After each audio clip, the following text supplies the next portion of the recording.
Our speaker for today is a lawyer. Have been in the PCBP since 2019. As it says in renewal, he is an action group leader of Kanang Group 4.1. Currently broke. So, previous designation is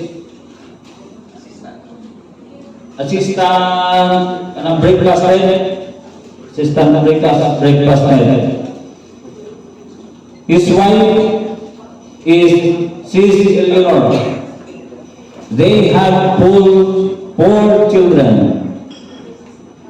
Help me welcome our brother in Christ, our speaker for today, a lawyer himself, Bro Moshi Permites.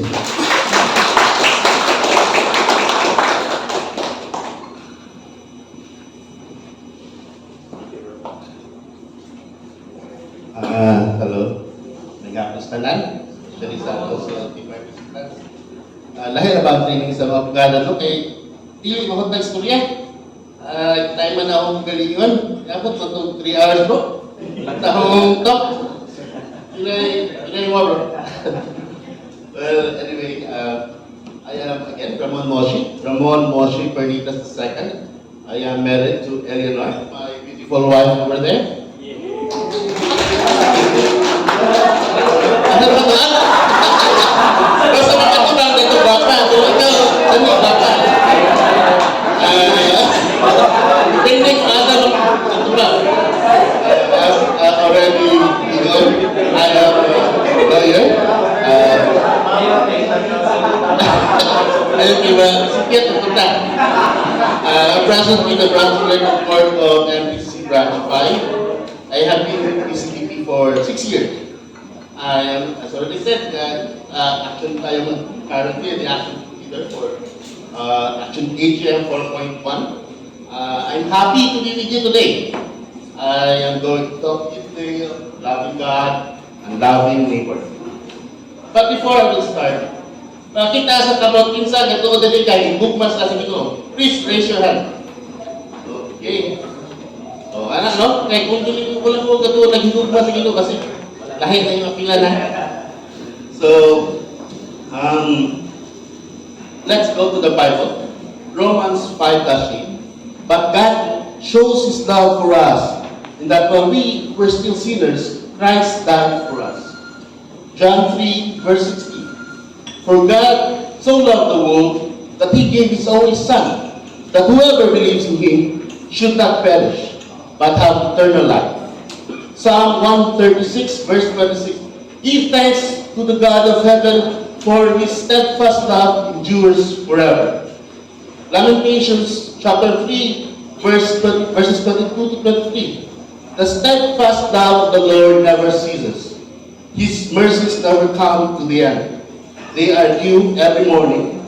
Great is your faithfulness. So kana no?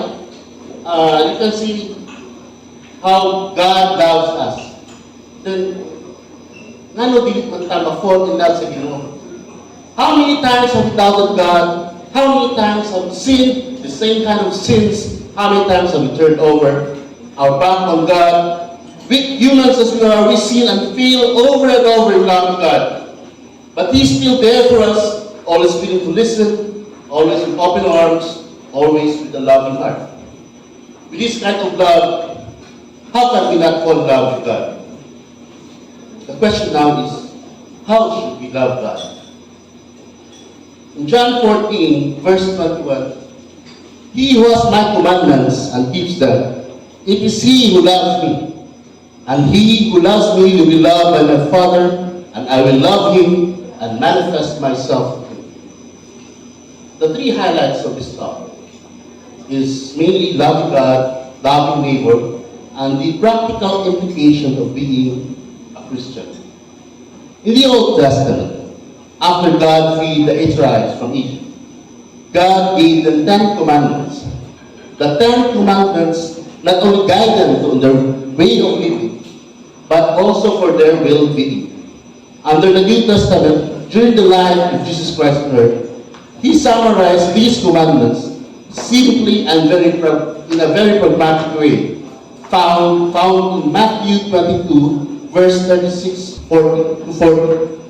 Teacher, which is the greatest commandment in the law? Jesus replied, love the Lord your God with all your heart, with all your mind, and with all your soul, and with all your mind. This is the first and the greatest commandment of all. And the second is, love your neighbor as yourself. All the law and the prophets hang on these two commandments. Love God with all your heart, with all your soul, with all your mind. Dali na kayo sulti, but is it easily done? Love your neighbor as yourself. So classic, so standard, as basic as the golden rule. Let's talk first about loving God. How should we love God? The Christian ideal loving God. Some of us try to express by signing up our pious feelings, like praying regularly, praying the rosary, joining novenas or vigils. Through humanistic philanthropic endeavors, giving food to the needy, giving donations to the people who have been struck by calamities, or giving aid to charity works, or through acts of piety, reading the Bible, going to church, going to confession, and receiving the communion. These are not wrong concepts, but neither are they adequate expressions of loving God. Loving God as an ideal. Ideal. So meaning ano? Satisfying one's conception of what is perfect, most suitable. Now, if sa noun, a person or thing regarded as perfect, or a standard of perfection, a principle to be aimed at. By loving God as an ideal, goals direct human behavior and plans for life. If your goal in life is to become a millionaire, so it's not bad, dream becoming a millionaire, no? Or a billionaire. You direct your life how to act, how you think, how you talk, having the right attitude, mindset, habits, and plan to reach your goal of becoming a millionaire or a billionaire. One ang goal. Then these goals become our ideal of life, influencing and directing our life. That's how we live our life to reach those goals. We can live our lives pursuing good goals, but if our ideal is not focused on loving God, then this falls short of the ideal way, the Christian way of loving God. Because if you become a heartless, arrogant, self-centered millionaire, you are isolating yourself from God. For what shall it profit a man if he shall gain the whole world and lose his own soul? Mark 8, verse 36. However, if your goal is to become a God-fearing, God-loving Christian millionaire, you are aligning your life with your ideal, a Christian way of loving God.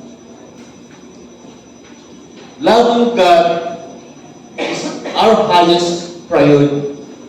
But before I go on, what does love mean? Love, let me first tell you what it's not. According to Shakespeare, taken from Romeo and Juliet, my bounty is as boundless as the sea. My love as deep. The more I give to thee, the more I have. For both are infinite. Sa atong lokal, kay Balantas, o pag-ibig, pag pumasok sa puso ni naman, hahamatin ang lahat, masunod ka na. Pero sa Bisaya, ang pinakasikat, love is like a bubble gum. Pag mupilit, makabuha. When questioned by a scribe, which is the first of all commandments, Jesus replied, this is the first, hear, O Israel. Lord our God is Lord alone. Therefore you should love the Lord your God with all your heart, with all your soul, with all your mind, and with all your strength. So gawas sa love, ihatag din imong kasing-kasing, imong soul, imong mind, imong strength. So it's higher. Kasi inyong mga istorya sa inyong mga uyaban sa una, highest form of love, hindi lang highest form of love when you are loving God. To love God with all our heart. What does it mean to love God with all our heart? To answer this, we have to understand what Jesus meant by heart. Modern day understanding of heart for most of us. Heart has something to do with feeling or emotion. So it's not love like bubblegum, pag upilit makabuwang. Biblical understanding of love, of heart, as defined by Father John Mackenzie. He wrote the dictionary of the Bible, 900-word dictionary, which remains the frequently used single volume of biblical dictionary, still used up to now. According to him, heart is understood as the state of intelligence and decision. As you can see, the biblical idiom differs from modern day idiom. Heart is used in the Bible, where in English we should use mind or will. The heart is the symbol for the core of man. Who the man is, included intelligent thought and will, along with feeling. The biblical understanding of heart makes more sense when we try to understand what Jesus meant by loving God with all your heart. The kind of love God requires cannot depend on feelings, which are changeable, but rather it is based on commitment. A decision to love. A saying goes, pag-aasawa hindi parang kakainin kanin susubo na maaaring iluwa kapag napasok. However, unlike marriage, the covenant with loving God requires more. As I already said, it requires the highest degree of commitment.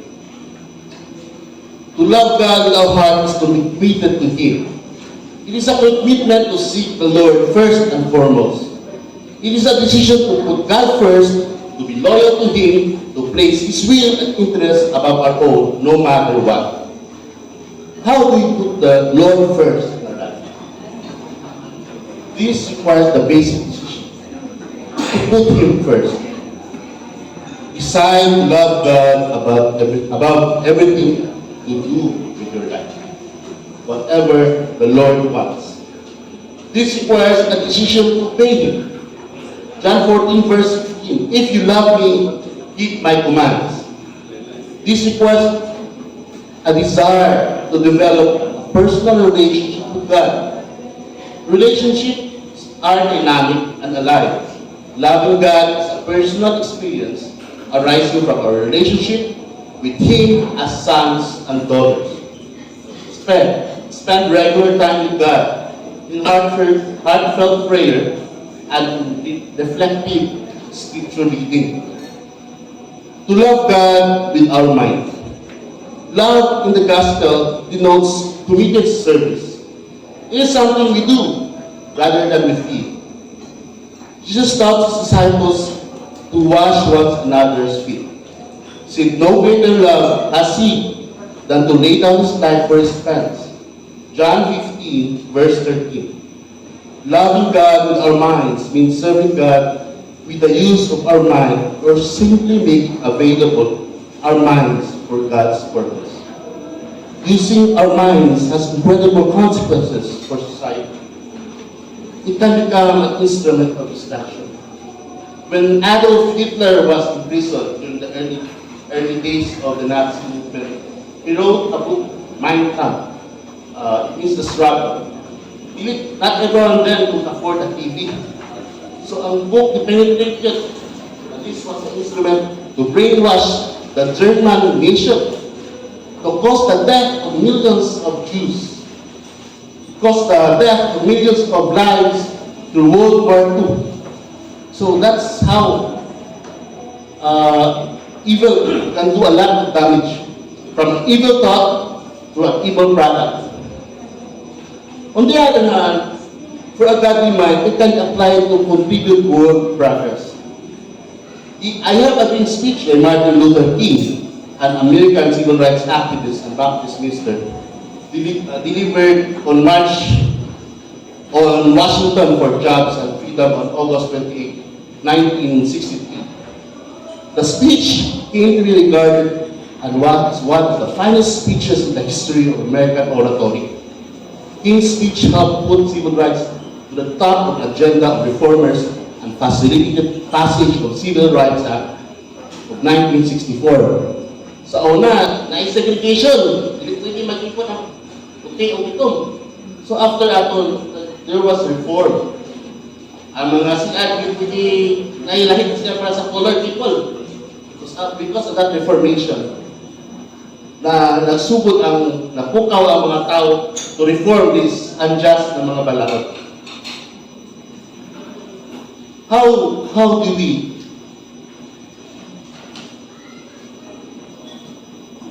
brothers and sisters, before BCBP, it never crossed my mind that I will one day stand before you talking about loving God and loving neighbor. Kaya gusto ko magyagat-yagat sa una. Naya akong amigo na yung mga akong katsuwan, grabe mo, ulapas mo kaglangit na. Isa na may kasabay niya ito, mga alien, no? Lapas langit na yun. So, ang anak ko kaya nagaligaan sa una. So now, as a form of miracle in my life, I'm now talking to you, talking about God, loving neighbor. So, it's my own little miracle in my life. How do you love and serve God with your mind? Keep your mind clean and holy, free of all evil thoughts. Matthew 5, verse 28, adultery in the heart. But I tell you that anyone who looks at a woman lustfully has already committed adultery with her in his heart. Free of uncharitable thoughts. Do not judge, or you too will be judged. Away from suspicion that can lead to strange relationship. Away from speculative thoughts that can lead to sin. Instead, do more productive, positive things. Clean your backyard. Do some gardening. Raise goats or chicken. Husbands, make love to your wife. Wives, ayaw sige palibaran yung mga bana. Kung manguhit yung bana, tidak kaduwa. Na ayaw nasapot-sapot lang kay it's time to go to the Garden of Eden. In Genesis chapter 2, verse 24, therefore a man shall leave his father and mother and hold fast to his wife, and they shall become one flesh. Preoccupy yourself with things of God. Read the Bible, go to church, join organizations, like the BCBP. As the saying goes, you become the average of the people you spend time with. So, yung tugutan yung bana sa kubat-kubat o mga chikoy, hindi magpukay ko chikoy para yung bana. So, ikuha na, you try to be emotional spirit inside you spend your time with. Engage in your family doing good Christian way of life. Inculcate your children the values taught by Jesus Christ. Take your wife regularly through joining the BCBP activities. The more you entertain evil thoughts, the stronger the temptation becomes. That even the great King David, who allowed evil thoughts to come to him, and committed adultery with one of the wife of his trusted general. He orchestrated the death of his trusted general. Nasukuan nilo ang iyang mga anak, nagpatay, iyang anak, i-rape siya kabaling anak. O i-overthrow, i-attempt siya overthrow siya kabaling anak. So grabe ang hilak-hilak ni David at kapalitan because of the allowed himself to fall in the hands of temptation. To love God with all our strength. Loving God with all our strength means giving Him all our resources. Money, time, energy, possession, gifts, abilities. Let us not set limits in our giving. Some concrete ways we can love God with our resources. Money. Develop proper attitude towards money. God is interested in our money, not because He needs money, but to see the condition of our heart. We are the stewards, not owners. We have the responsibility to manage and use the resources given to us. 1 Timothy chapter 6 verse 10, for the love of money is a root of all kinds of evil. Some people eager for money have wandered from the faith and pierced themselves with many griefs. Matthew 25 verse 44 to 45. They also will answer, Lord, when did we see you hungry or thirsty, or a stranger, or needing clothes, or sick, or in prison, and did not help you? He will reply, truly I tell you, whatever you did not do for one of the least of these, you did not do for me. Proverbs 19, verse 17. Whoever is kind to the poor lends to the Lord, and He will reward them for what they have done. Remember, brothers and sisters, Proverbs 11, verse 25, whoever brings blessings will be enriched, and one who waters will be watered himself. Concrete ways we can take. Tithing. Malachi chapter 3, verse 7 to 10. Bring the whole tithe into the storehouse, and there may be food in my house. Test me in this, says the Lord Almighty, and see if I will not throw open the floodgates of heaven and pour out so much blessing that there will be no room enough to store it. Almsgiving.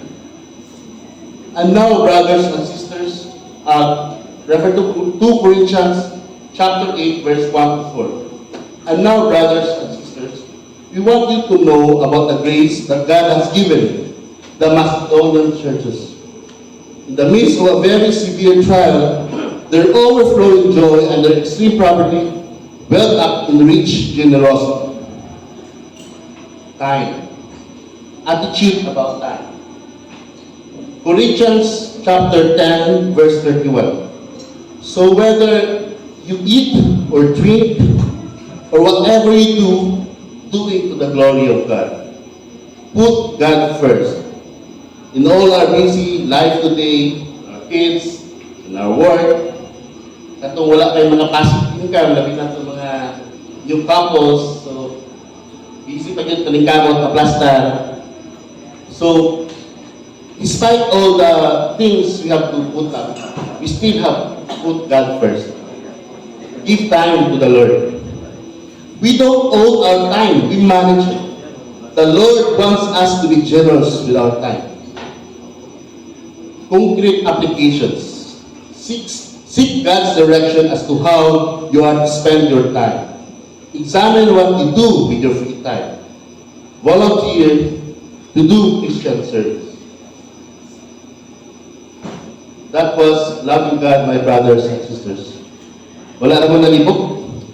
Fortunately, we have a model we can follow on how to love God.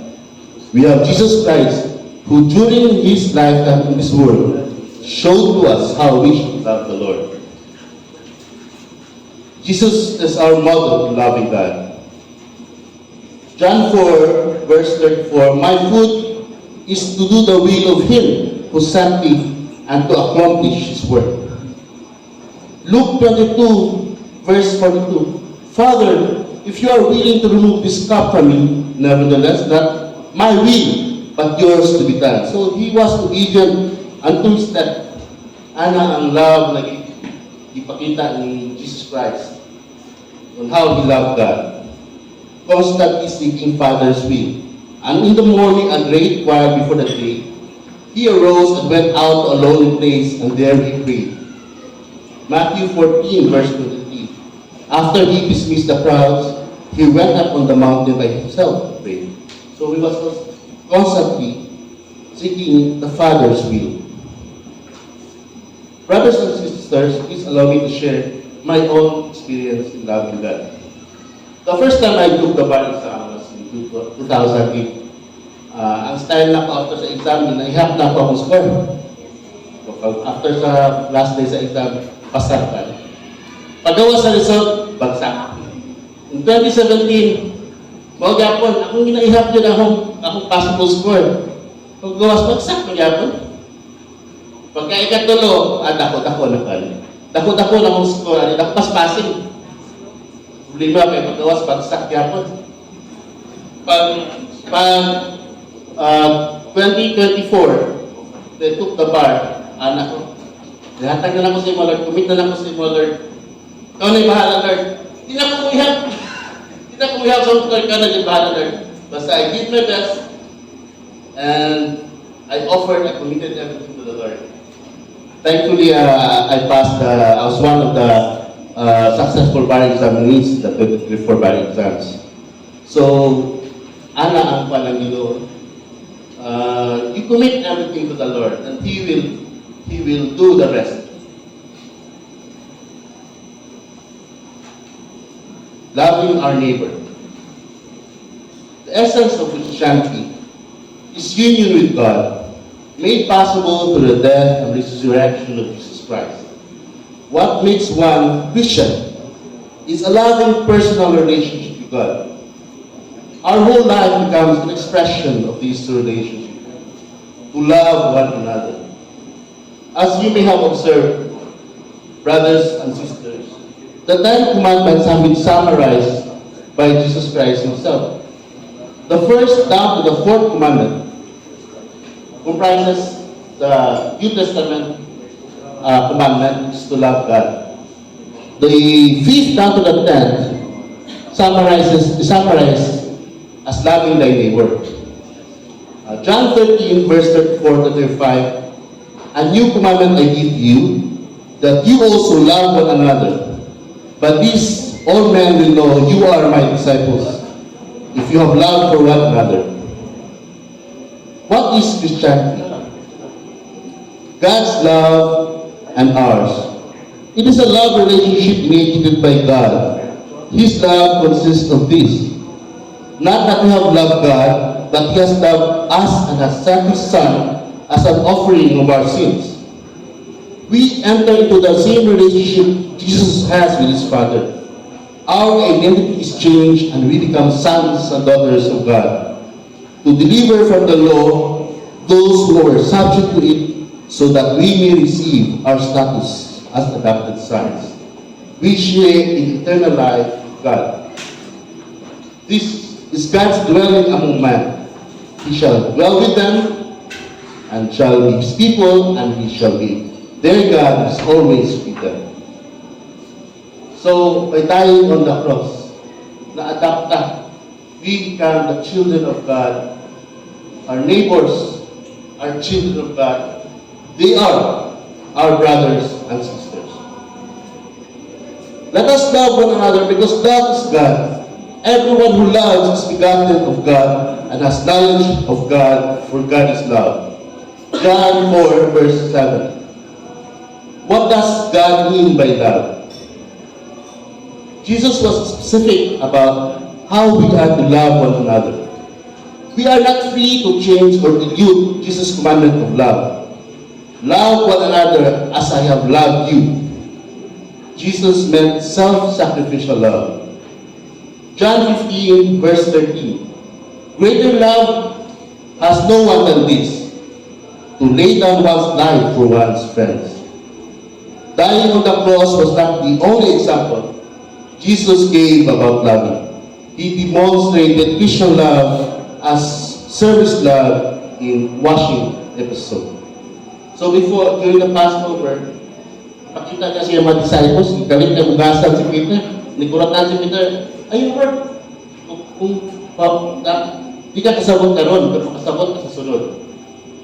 He was demonstrating that loving your neighbor is to do service. We love our neighbor in the same manner that Jesus loves us. Throughout His life on earth, Jesus taught us how to deal with one another. The golden rule clearly spells this out.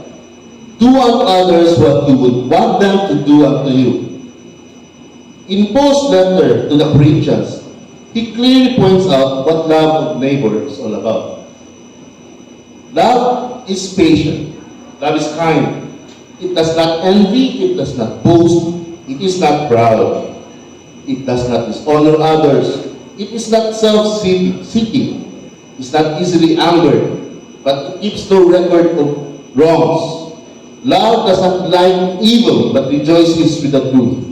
It always protects, always trusts, always hopes, always perseveres. So, mo na ang definition sa love sa ating Bible, according to Apostle Paul. Patient, quality of persistent courage in trying circumstances, giving allowances to shortcomings of others. Kind implies sympathetic attitude towards others, considerate of others' need, not jealous. Being jealous is an attitude of envious resentments against the success or advantages of others. It is usually associated with coveting material possessions of others, not boastful or proud. Denotes excessive pride and vanity, exaggerated speech, bragging and self-praise, usually claiming superiority over others. Not rude. To be rude means to be discourteous and impolite. We are required to give honor and respect to others. Not self-seeking. Self-seeking is to be self-serving with selfish ends, primarily seeking your own interest over others. Not prone to anger. Anger is revengeful emotions directed against one who inflicts a wrong. Resentment caused by injury accompanied by an impulse to retaliate. Does not brood over injuries. Does not hold grudges or resentment over injuries. Does not rejoice in what is wrong. Seeks the good of others, of one's enemies. Rejoices with the truth, the quality of honesty, uprightness, and integrity, being truthful to one another. Forbearance, loyalty, protecting each other's reputation. Trust, reliance on the integrity of others. Confident expectation in the intention of others. Hope, positive attitude and confidence towards life and problems. Remaining joyful and peaceful. Relying on better things to come. Perseveres. One who perseveres is he who can bear things, not with passive resignation, but with confidence that he can overcome whatever comes his way. Basig makain mo na maluto na itanan dali sa Bisilia. Many assume that being the follower of Christ means allowing others to exploit and esteem. Jesus is the ultimate example of love and mercy. Jesus Christ healed the sick, fed the hungry, and showed compassion to the multitude. Yet he also confronted those who were deceitful, turned the table of the money changer at the temple. He spoke boldly against the Pharisees, Sadducees, calling out their hypocrisy. But in all this, he moves out of love to his Father. Christian love is committed service. Let us examine your basic Christian responsibilities in life. If you were to be tested, how would you fare in your responsibilities in the following areas?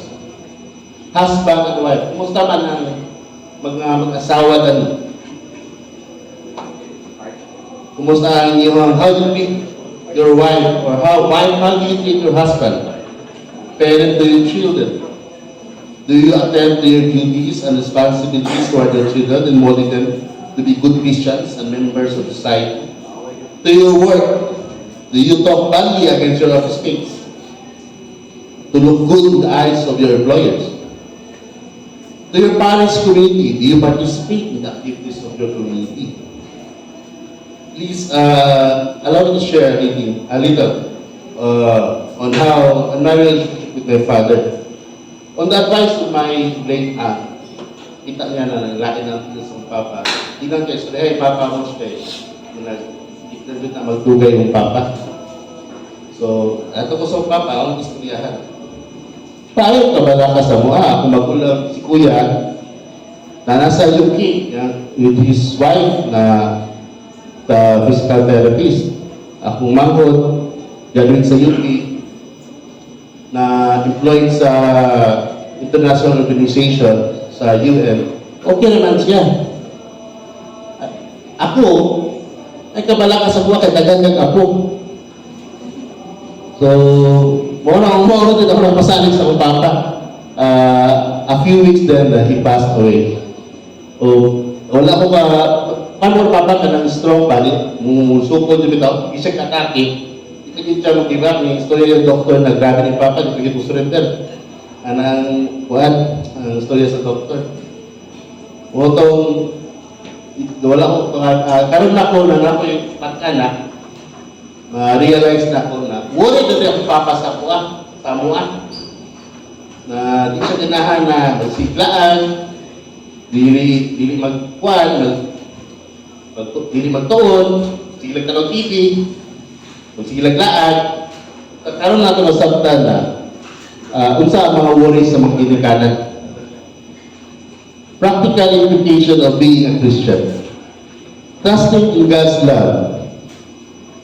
If God is our Father, trust Him. He has plans for us.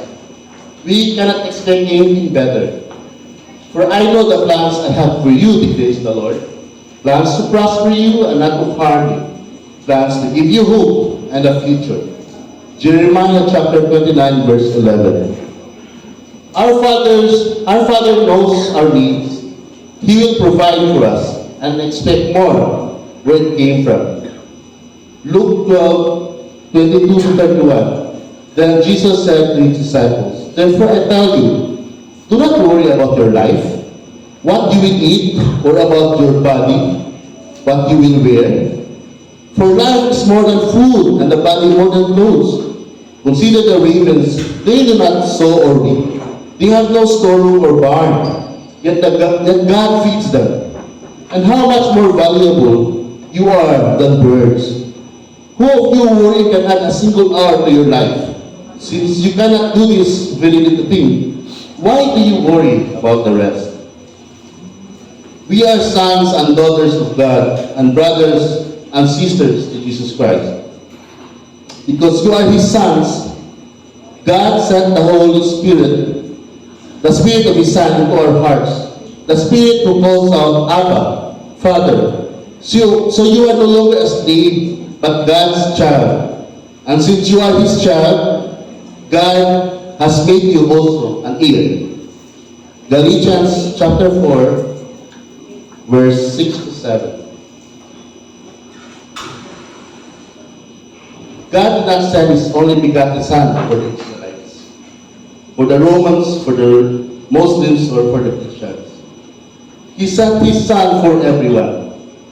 He sent Him most especially for the lesser of His children, for the sick, for the needy, for the poor. The reason behind this is because they need your love the most. This is the reason why you should love your neighbor, because your neighbor is your brother or your sister. Your neighbors are the children of God. The challenge in loving God. Indeed, Jesus has set the bar high for us to follow in loving God. But how can we mortals imitate God's love? Brothers and sisters, I believe so long as we commit ourselves wholly of loving God with all our heart, with all our mind, with all our soul, with all our strength, we attain that condition, that state of loving God perfectly. Let us just do our best. Para ko si Petra, let us stand up and continue loving God. Continue with our commitment. The challenge in loving our neighbor. The word Christian comes from the word Christ. Is it not to be Christians to live not only to the teachings of Jesus Christ, but to follow or imitate how Jesus acted and lived on earth? Shouldn't we be more loving for our less fortunate neighbors, which according to Jesus are our brothers and sisters?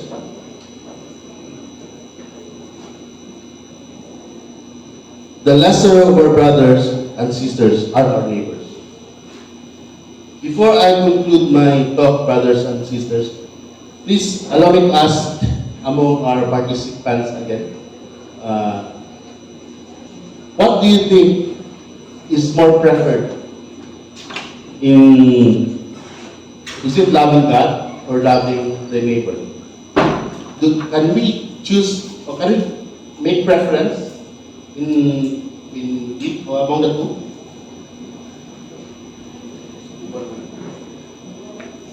Can we? Brothers and sisters, both forms of love are inseparable. You cannot love God alone and forsake your neighbors. Your brothers and sisters are the children of God. On the other hand, you cannot love your neighbor without loving God. To do otherwise will fall short of committing to the Lord. We fall short of the ideal way, the Christian way of loving God. Thank you. Thank you, brothers.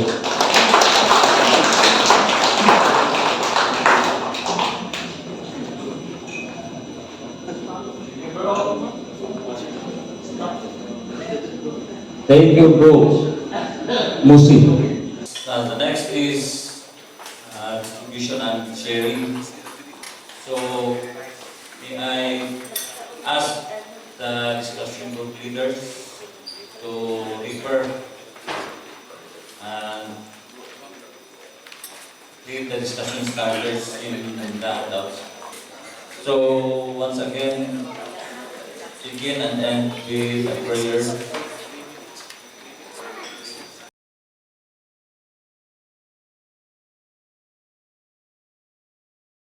May I now call on our assistant course leader for the closing challenge and observation. Bro Dutz Ruiz.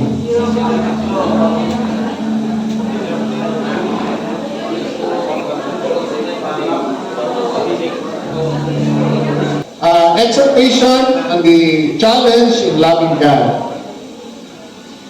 So loving God is not just an abstract concept or an emotional or emotion we feel occasionally. It is a way of life and requiring intentional choices, commitments, and sacrifice. So let us all recall that Jesus called us to love God with all our hearts, soul, mind, strength. That is in Mark 12 verse 13. But living out this command is not always easy. Diba? Lisod yun tayo. So, why is loving God a challenge? Yan naman. Number one, destruction of the world. Diba? May destruction sa kalibutan eh. We live in a world filled with temptations. Pasikasan ng Panginoon ay temptations. Materialism. Diba? Every year, kawas pag cellphone, iPhone, so, siyempre, matempo tag palit. And also, there are endless responsibilities that often take priority over our relationship with God. So sa kadaghan sa distraction, malimtan na ito ang Ginoo. Number two, self-centeredness. True love for God requires surrendering our will to His. But human nature inclines us towards self-reliance and pride. Number three, suffering and trials. It is easy to love God when life is good, di ba? Kung wala yung problema, madali na tayo. Kasi pagkadadlaw ng mga din. But, do we still love and trust Him in moments of pain, loss, or unanswered prayer? Do you? Di ba? Ano yung nag-isod kayo ikwan ba? And another one is complacency in faith. We may say we love God, but if we are not actively seeking Him through prayer, scripture, and obedience, our love could grow cold. Wala din siya. So, unsa may itong buhaton? How do we truly love God? Number one, make God your highest priority. Dapat priority yun siya nato. Hindi lang tayo priority, but number one, highest priority. Love is proven through actions, and prioritizing God in your daily life by seeking Him first in all things. That is in the Bible. That's in Matthew 6, verse 33. Loving God is also by following Christ's example. Jesus is the perfect model of love and obedience to the Father. To love God means striving to live as Christ did. But what did Christ do? Diba? Christ did with humility, compassion, and selflessness. Another thing is to obey His commands. Because Jesus said, if you love me, keep my commandments. So true love for God is reflected in our obedience in His Word. And also another thing is stay close to Him in prayer and worship. That is what the BCPP is all about. Diba? We are always praying in closing to Him in prayer and in worship. Because a strong relationship with God requires communication. Daily prayer, scripture reading, and worship keep our love for Him alive. So through BCPP, ato nang inabuhan. And also love others as He loved us. Loving God is inseparable from loving our neighbor. Our love for Him is reflected in how we treat those around us. So, what is our response to the challenge? Can you make the love of God your first and highest ideal? Can you? These are not just rhetorical questions. They demand real commitment. So the challenge of loving God is not an impossible one, but it requires daily surrender. So daily surrender, not just surrender, but we need also faith and perseverance. Because Jesus gave everything for us. And here's the question. Will we give Him our hearts in return? Will you? Yes. Yes. And now, for loving our neighbor. Ingon sila, dali na ko no, maglakong neighbor, itong atong neighbor, mga babae na, mga patanon na babae, mga kids. Dali na ko babae. But Jesus not only commanded us to love our neighbors, but He also showed us how self-sacrifice, humility, and unconditional love. His death on the cross was the ultimate expression of love, proving that love is not just about words or emotions, but about action and commitment. Yet, in our daily lives, loving our neighbors is often one of the greatest challenges we face. Is that true? Is it really that hard to love our neighbor? Case to case daw. So, why is loving our neighbor so difficult? Yan naman. Siguro, one reason is pride and selfishness. Because we often prioritize our own needs and desires, making it difficult to extend genuine love to others, especially when it requires sacrifice. So, pride and selfishness. Another reason, differences and conflicts. Diba? Kung lahit mo pagtuo or Nagbigil ka mo, okay, labay ka dito, naglabay po siya, wala na. We struggle to love those who are different from us. That's true, di ba? If they are different, then maglisod na kuwan sa ilang. Especially when ang imong silingan lahi na overrated. Di ba? Di ba? So, we struggle to love those who are different from us, whether in beliefs, background, or personality. So, loving those who hurt or offend us can feel impossible. Kalagot na yung kasayahan, saan man yung pagigong masayahan? Another reason is lack of forgiveness.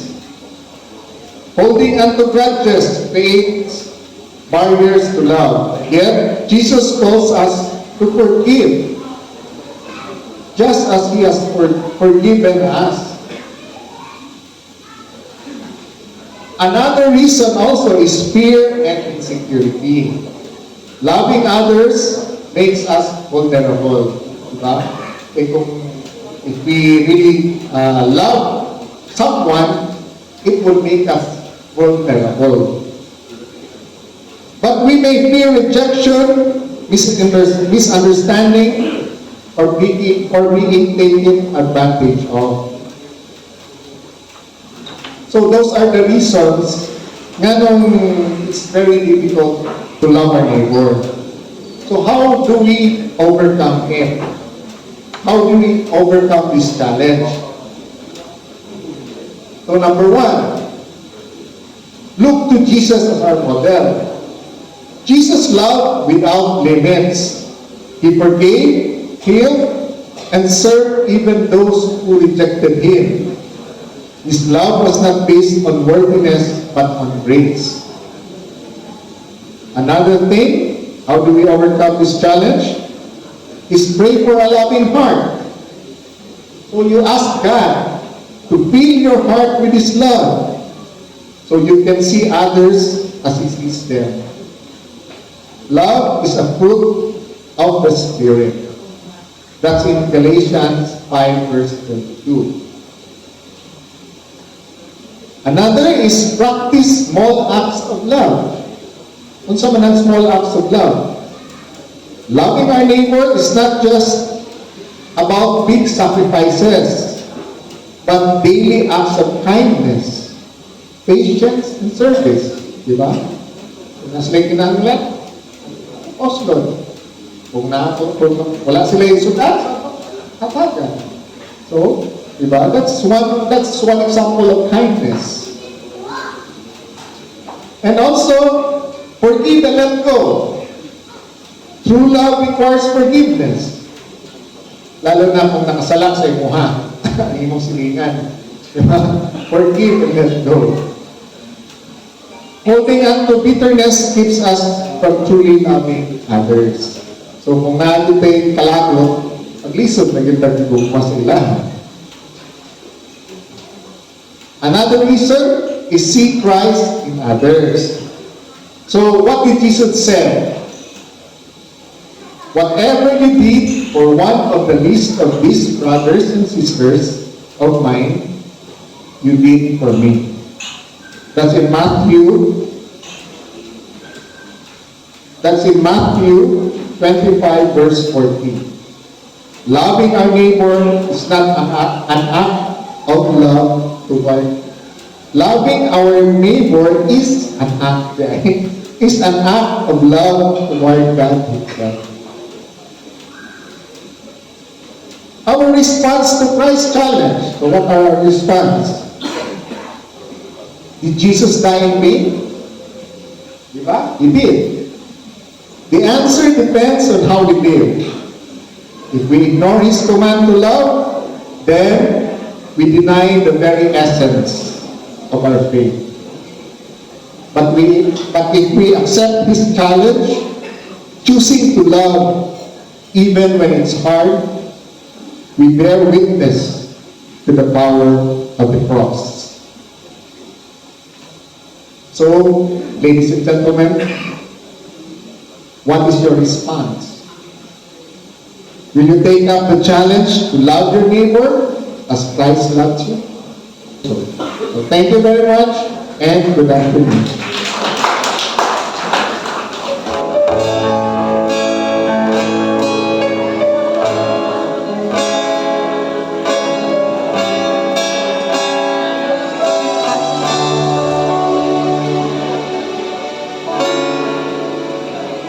If I speak in the tongues of men, if I talk like an angel, if I breathe with inspiration, if I have no faith to know me, if I clear away every sin I have, and still to the poor, if I give my body to the Lord, if I die for a cause, but have not love.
Thank you, Music Ministry.